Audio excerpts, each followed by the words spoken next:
غزوہ بنی قریظہ۔ بنی قریظہ وہ یہودی قبیلہ تھا جو پیغمبر اکرم صلی اللہ علیہ وآلہ وسلم کی مدینہ ہجرت کے ابتدائی برسوں میں مدینے کے قرب و جوار میں آباد تھا۔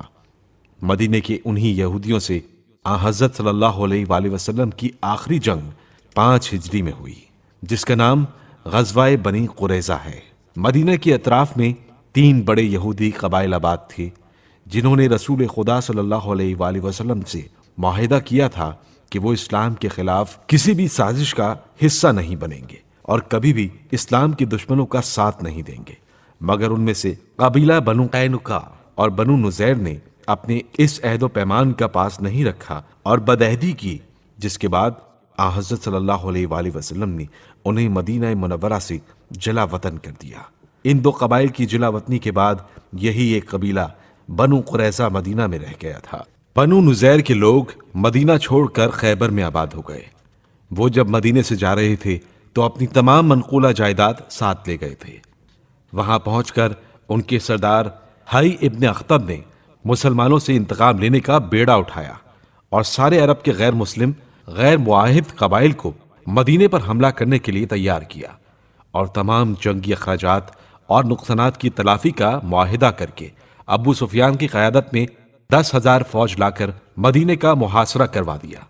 مسلمانوں نے مدینے کے تحفظ کے لیے شہر کے گرد کھلے علاقے میں 5 میل لمبی خندق کھود کر دفاع کا انتظام کیا۔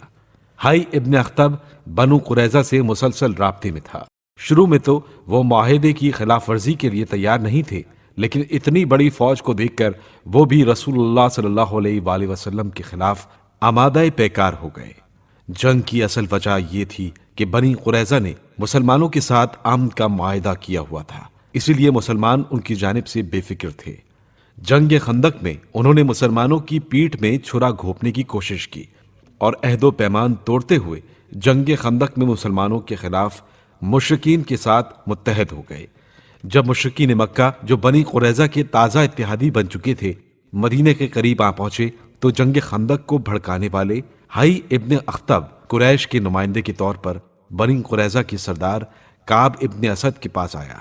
اور اسے مسلمانوں کے خلاف جنگ میں قریش کا ساتھ دینے کے لیے طرح طرح سے ورغلایا تو آخر کار وہ بھی معاہدہ توڑنے کے لیے تیار ہو گیا۔ اس سازش کی اطلاع جب رسول خدا صلی اللہ علیہ وآلہ وسلم کو ملی تو آپ صلی اللہ علیہ وآلہ وسلم نے اپنے صحابیوں میں سے سعد ابن معاذ رضی اللہ تعالیٰ عنہ،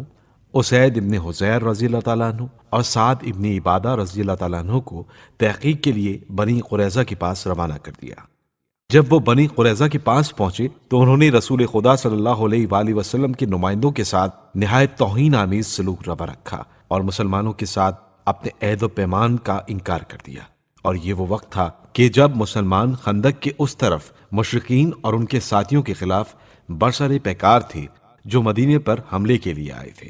مدینے کے جنوب مشرق میں بنی قریظہ ایسے مقام پر آباد تھے کہ جہاں سے وہ بآسانی خندق کے دفاع میں مصروف مسلمانوں پر پیٹھ پیچھے سے حملہ کر سکتے تھے۔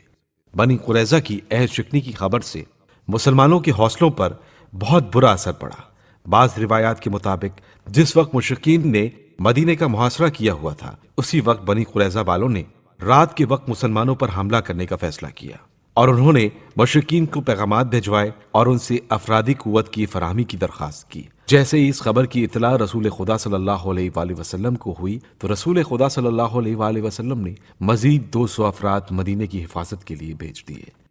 بنی قریظہ کا خیال تھا کہ اگر وہ مسلمانوں کے ساتھ عہد شکنی کریں اور قریش پیٹ پھیر کر چلے گئے تو یہ ان کے حق میں اچھا نہ ہوگا، اس لیے انہوں نے قریش سے ان کے کچھ لوگ بطور یرغمال مانگے جسے قریش نے اپنی توہین سمجھا۔ اس دوران مسلمان یہودیوں کی سازش سے آگاہ ہو چکے تھے، اس لیے انہوں نے رات کے وقت 500 گھڑ سواروں کا گشت شروع کر دیا اور نعرے تکبیر لگا لگا کر بزدل یہودیوں کا جگر پانی پانی کر دیا۔ انہی وجوہ کی بنا پر بنی قریظہ حملہ کرنے کی جرت نہ کر سکی۔ ایک مرتبہ رات کے وقت یہودیوں کے 10 جنگجوؤں نے شہر پر حملہ کر تو دیا لیکن مسلمانوں کے مختصر گروہ سے جھڑپ کے بعد واپس لوٹ گئے۔